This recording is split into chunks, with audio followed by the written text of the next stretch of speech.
রাজ্যে সিপিএম এর পয়লা নম্বর শত্রু কে, বিজেপি না কংগ্রেস? সিপিএম এর বেঙ্গল ব্রিগেড ও কারাটপন্থীদের মধ্যে এই নিয়ে দ্বন্দ্ব দীর্ঘদিনের। রাজনৈতিক পর্যবেক্ষকরা বলে থাকেন, রাজ্যে বাম বিরোধী ভোট ভাগাভাগির লক্ষ্যে তৃণমূলের থেকে কংগ্রেসকে দূরে রাখতে চান বুদ্ধবিমানরা, আর সেজন্য কংগ্রেসের কাছাকাছি আসতেও কোনো অসুবিধে নেই তাদের। উল্টো দিকে 2008-এ পরমাণু চুক্তি ইস্যুতে ইউপিএ 1 এর ওপর থেকে সমর্থন প্রত্যাহারের পর থেকেই কংগ্রেস বিজেপি উভয়ের থেকে সম দূরত্ব বজায় রাখার পক্ষপাতী প্রকাশ কারাটরা। কোজিকোড়ে দলের শেষ পার্টি কংগ্রেসেও এমনটাই বলা হয়েছে। কিন্তু বিজেপি নরেন্দ্র মোদীকে লোকসভা নির্বাচনের প্রচারের মুখ করায় বেকায়দায় পড়েছে সিপিএম। কারণ সিপিএম এর একটি অংশ মনে করে বিজেপি কংগ্রেস উভয়কে হারানোর ডাক দিয়ে ভোট যুদ্ধে নামা হলে সংখ্যালঘু ভোটাররা তাঁদের ওপরে ক্ষুব্ধ হতে পারেন, যেমনটা 2009 লোকসভা নির্বাচনে হয়েছিল।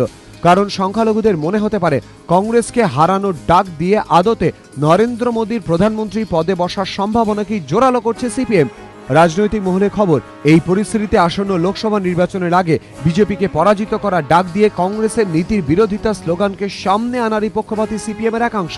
সেক্ষেত্রে ক্ষমতা থেকে বিজেপিকে দূরে রাখতে লোকসভা ভোট পরবর্তী প্রেক্ষাপটে কংগ্রেসকে শর্ত সাপেক্ষে সমর্থনের পথও খোলা থাকবে। সম্প্রতি জ্যোতি বসুর জন্মদিন উপলক্ষে আয়োজিত অনুষ্ঠানেও বিজেপিকেই প্রধান রাজনৈতিক শত্রু হিসেবে তুলে ধরার ইঙ্গিতই দিয়েছিলেন বুদ্ধদেব ভট্টাচার্য। কংগ্রেসের উদারনীতি, তার বিকল্প বিজেপির উদারনীতি এবং নরেন্দ্র মোদী, সর্বনাশ হবে দেশের। এ রাজ্যে আমরা আরো একটু সতর্ক থাকতে চাইছি। এ রাজ্যের শাসক দলের সঙ্গে বিজেপির একটা নতুন সম্পর্ক আমরা বলেছি, দরজা খোলা আছে।